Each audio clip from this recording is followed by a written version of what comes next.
Good evening, and welcome to tonight's debate. My name is Gunnar Thorderson, and I'm happy to be here and have organized this debate on behalf of Young Americans for Liberty. I am the Utah and California State Chair for Young Americans for Liberty, and we're very happy to have organized this debate for you. Now, I know you guys have probably come out here for an exciting duel between two very intelligent people, or whether you're here for a clash of ideas. I know you're not here for a long speech from an undergrad, so I'll be brief. I just wanted to detail you the process that I've sort of gone through with my club, the Utah Valley University chapter, to bring this debate to light. Back in November, I had heard that the governor was very reluctant to accept a debate for a gubernatorial debate. And so I thought that this aligned well with Young Americans for Liberty's values of civic discourse and engagement. We focus on student activism, and so I organized a petition. Several students from our club put hard to work on the ground, and we got over 3,000 student signatures here at Utah Valley University, asking the governor, as well as Jonathan Johnson, a candidate for governor, to participate in a debate here at Utah Valley University. To this day, the governor has ignored our petition and our request for a debate. We invited him here tonight after he had said multiple times that 2015 was the time for governing and 2016 would be a time for campaigning and debate. I don't know about you, but I'm pretty sure it's 2016 right now. And the governor's still not here, and I'm not sure when he will be ready for a debate. Thank you for being here. We're happy to have Jonathan Johnson and Jim Dabakis here, and I welcome them to the stage now.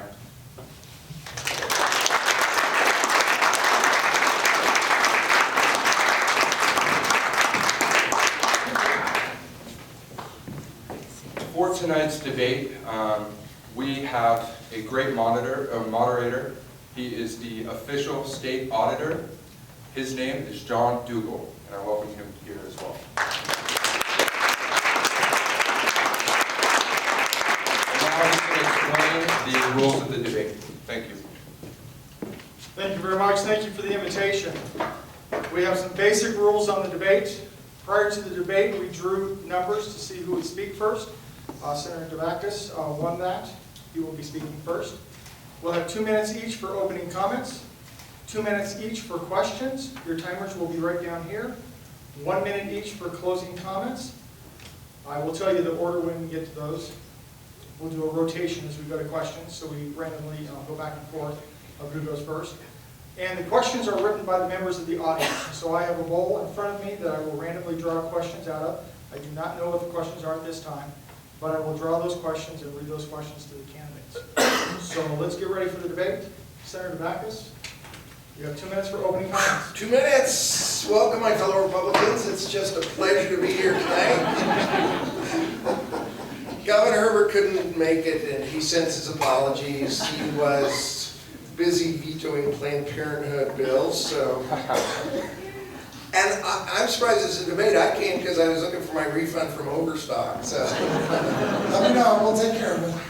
No, thank you so much for inviting me. It's really fun to be here. We got a great state auditor down there who's going to keep an eye on things. And we've done this a couple of times with Jonathan and the Young Americans for Liberty. Thank you very much. For me, there's one issue in the state. Everything else is meh. There's one issue, and that's it. And that is education. That's what the job of state government is. That's where we go. That's where we ought to put the emphasis, not on all the things that a lot of times get adorned on the Christmas tree. And you know why that ought to be the #1 issue? Because we are in a cataclysm. The school bus of state education is going off a cliff as it has been for a generation. Utah has the lowest spending per child, $6,400 per child. Wyoming is at over $15,000 per child. And they keep saying money doesn't matter. I'm going to give you $15,000 or I'm going to give you $6,400 and tell you to go buy a car, and you tell the salesman it doesn't really matter money. It matters. It matters, it matters, it matters. We have the biggest classrooms in America. We have a lot of problems with education, and I expect to be talking about them tonight because I think I have some solutions. So that's where I Well, I'd like to thank everybody who's here on a Friday night for doing this. I'd like to thank Young Americans for Liberty for putting this together. I'd like to thank UVU for hosting us.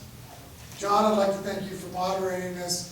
And Jim, I'd like to thank you. We've had a fun time barnstorming.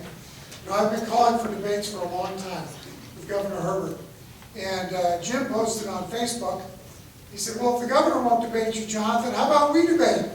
And I think he posted it as a crazy idea joke, but to me it sounded like a great idea. Because I think leaders engaged in an open dialogue about issues that matter to Utah. And frankly, my experience is when there are long-standing problems that remain and remain and remain, the best thing is to get a fresh set of eyes and new minds looking at those problems, seeing how to figure them out. Governor Herbert announced last year that he was running for a third term as governor. I knew it was time for me to run. We need a fresh set of eyes, different minds looking at the problems. Now, I'm still not used to people interrupting me with applause. No one ever does that when I teach the young men's group at church. Anyway, I think we're going to have different ideas to talk about. Senator Dabakis and I will agree on some, and we'll disagree on others, but it's an open discussion. The central question as we go into 2016 for Utahns, the heart of the question you need to ask is, who do you want to hire? Who do you want to hire to be the next governor? Is it a 25-year career politician who's seeking his third term in office? Or is it a businessman who spent time solving problems and getting things done? What I ask that you do is that you put me and every other candidate running for governor through a rigorous interview process. I think that's what we're doing tonight, so thanks for coming.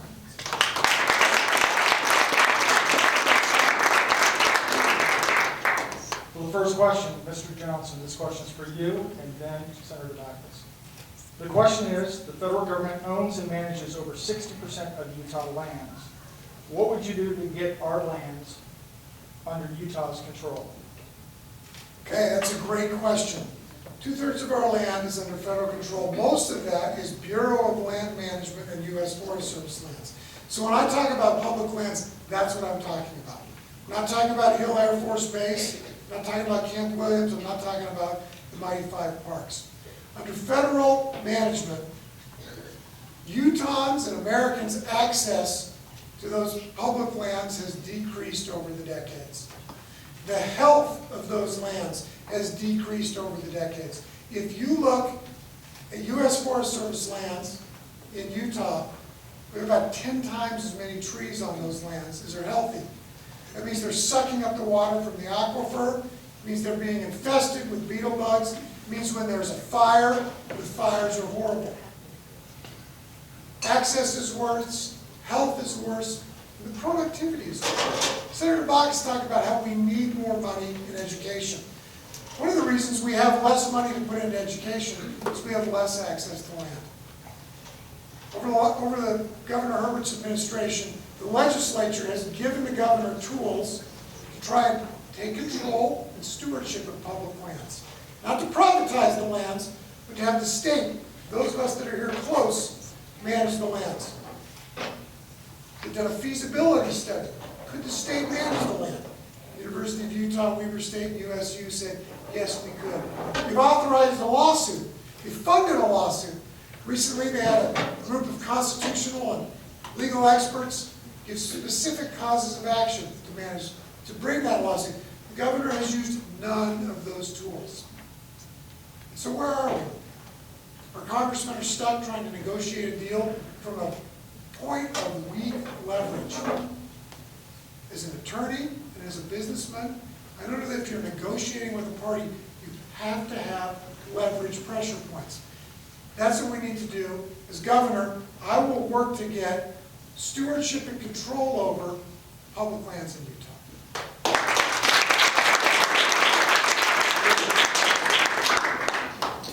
Get personal for a moment. I find one of the great parts about living in our state as it gets hectic, as I-15 gets crowded, as there's pressure on us, to occasionally take a weekend and go to the most magnificent, most beautiful, most awe-inspiring, most amazing land on planet Earth. To go down there to Dead Horse State Park, to go down to Canyonlands and look at what 300 million years has brought, and to be awed and to be amazed and to be spiritually touched in a way that can be duplicated nowhere else. I had that experience.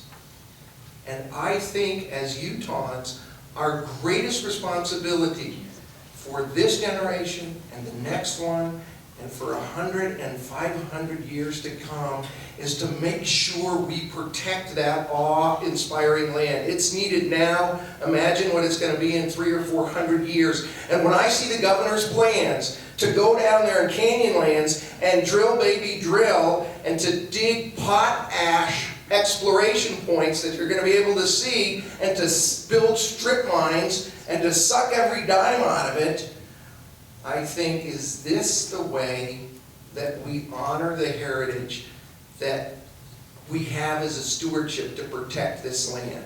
Because I'm going to tell you, I've seen the master plans. I've seen the greedy developers. I've seen their plans. And I'll tell you, the plan to take over state land in that big university report says, we'll make a little bit of money. But that was at $90 a barrel. If we took over that land now, not only would we be destroying our children's future, it would cost us huge amounts of money. We need to be really careful on public land.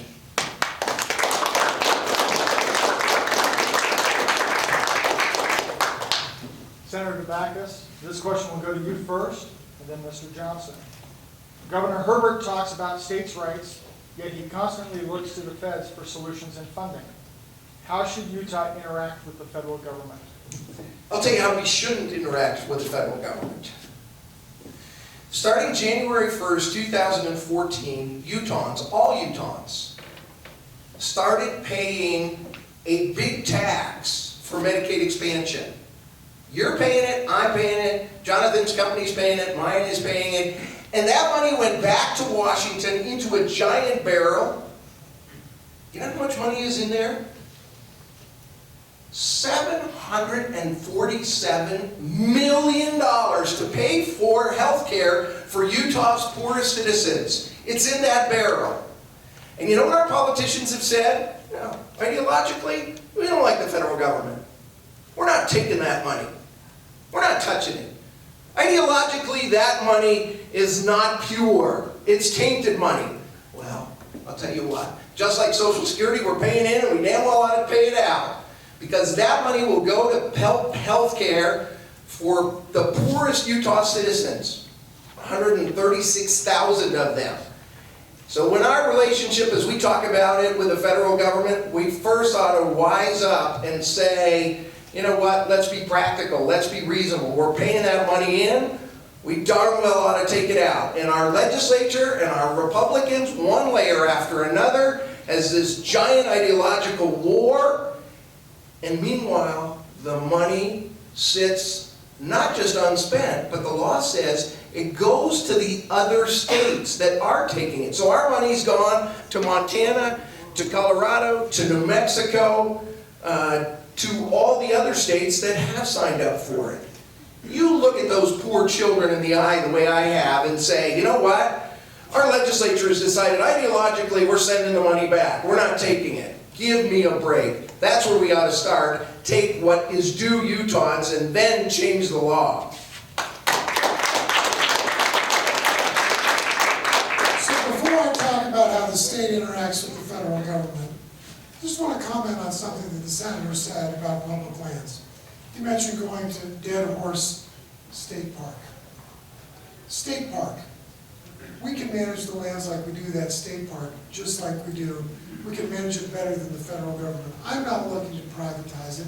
I'm not looking to put an oil derrick under the Delicate Arch, strip mine or clear cut the forest. I'm looking for Utahns as the stewards that we are to be able to manage the land that we live on. Now as for state rights. As for states' rights, I'm reminded of something that President Ronald Reagan said when he'd been in office for just 13 months. As the President of the United States, he went in front of the Indiana State Legislature, and this is what he said to them. The federal government operates under the outdated and arrogant assumption that states cannot manage their own affairs.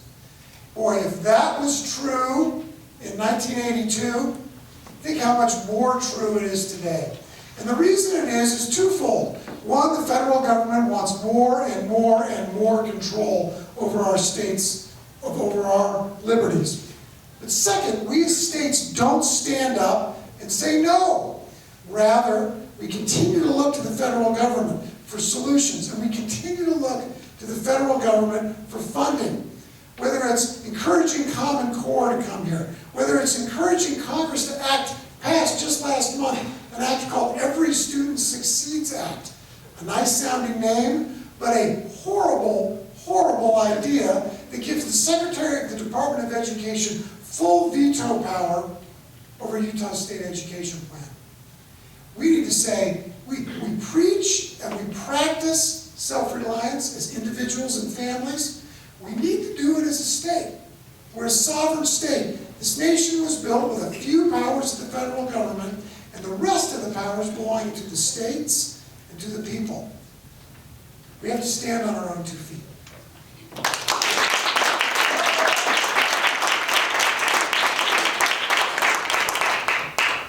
Before we go to the next question, I'll just remind the audience, if you have questions as we proceed through the night, feel free to write your questions in the back of the room, drop them in the bowl, and periodically they'll refill my bowl with other questions. So, Please no math questions or hard questions. Senator, I spent 2 hours doing quadratic equations last night. So, the next question is 2 + 3. No. This question is for Mr. Johnson first. During the current administration's tenure, our dependency on the federal government has grown from $2.5 billion to $3.5 billion. What will you do to lessen reliance on the federal government? Well, it's a great follow-up question to the one we just had. I don't know if you caught those numbers. When Governor Herbert took over, Utah's budget, just under $2.5 billion came from the federal government. Here we are 7.5 years later, it's up to over $3.5 billion. This is in a time where the governor likes to boast about how great our economy is. I think it is doing well. But when you're in fat years, we should be lessening our reliance on the federal government.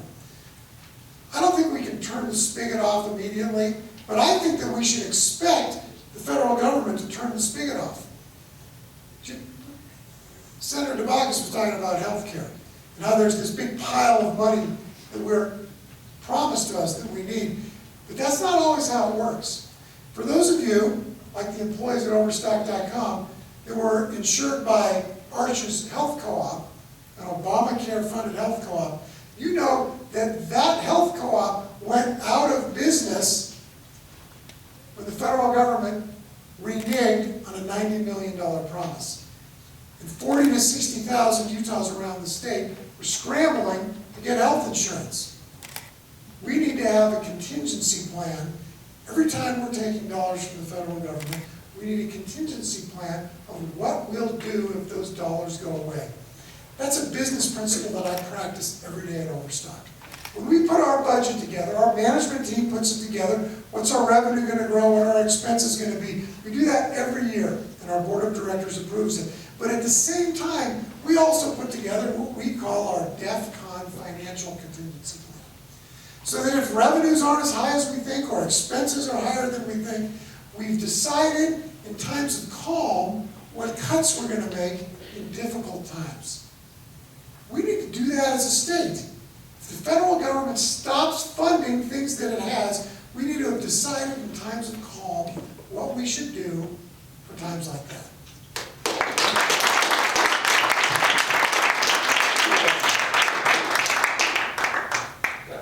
We do find things to agree on a lot, and I have great respect for Jonathan and what he's done in the private sector. As I think about the relationship between the state and the federal government, there are serious problems, and there always have been. There is a constitutional conflict between what is the power of the feds and what is the power of the states, and that tension is good. But let's not forget that we have a federal government, and that it's not all bad, it's not all evil, it's not all wrong. And the same legislators that are hysterical when money comes for poor Utah children for health care, that are returning it to other states, and that want to make that point that we're not touching that money, we're pleased to take money for water projects.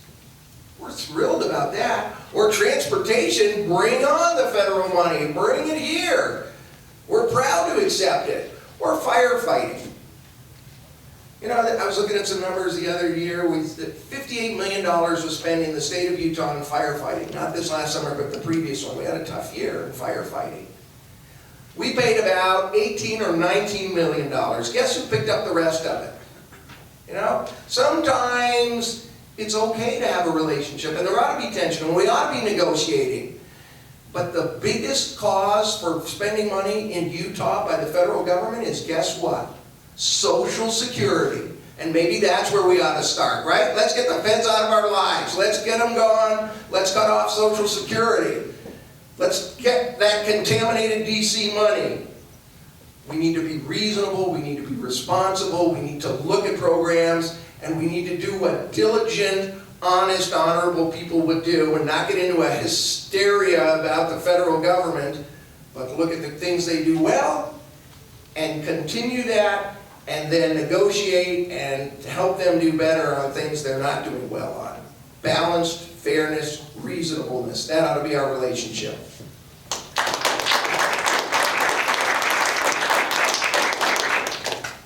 Senator Dabakis, where do you stand on SB 73, Senator Mattson's medical marijuana bill? And would you sign it even if you disagree?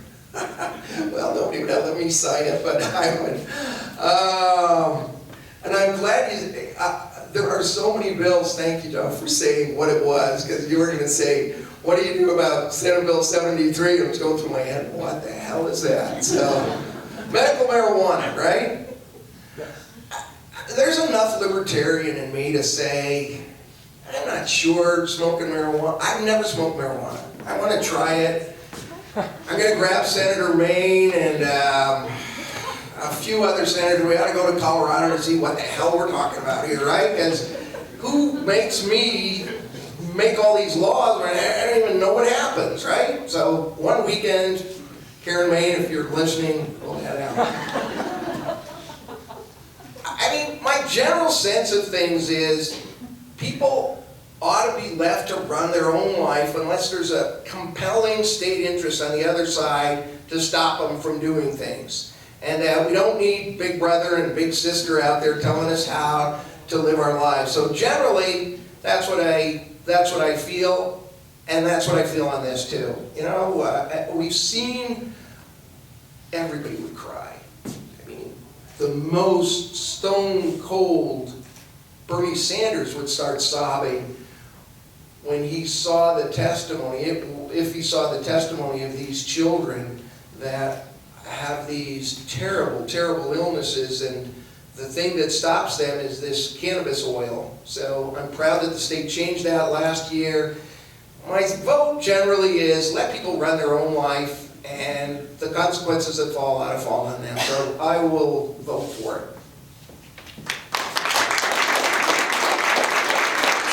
So when I think about legalizing marijuana, I think of three types of ways to legalize it. The first is the Colorado way, where anything and everything goes. I would not support a bill like that. The second is medical marijuana that's a farce. That's like we have in California, where you go to Dr. Bob Marley, he writes a prescription for you, you fill it at Jim's Maui Wowie Pharmacy, and you can do whatever you want. I'm not for that. But the bill that Senator Mattson has proposed is much more discreet. It lists specific types of illnesses that it can be used for. It must be medical grade marijuana, not marijuana grown under a heat lamp in someone's basement. It must be prescribed by a real doctor for specific illnesses only, and then it must be filled at a real pharmacy. Not phony pot dispensaries that get out there and are done like that. There are enough illnesses where people suffer debilitating pain, or where medical marijuana has been proved, at least to some degree, to help people. I think we ought to try it. I would love it if Senator Manson's bill had a sunset provision, so that at some point in the future, 5 years or 10 years, if it's not working, the bill goes away. I wish so many more of the laws that we pass in Utah had sunset provisions. Because one of the principles that we follow at Overstock is we try lots of new things, but when they don't work, we failure fast.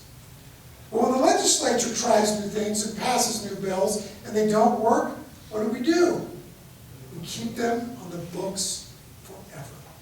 So I support the bill. I wish it had a sunset provision in it, but I support limited use of marijuana.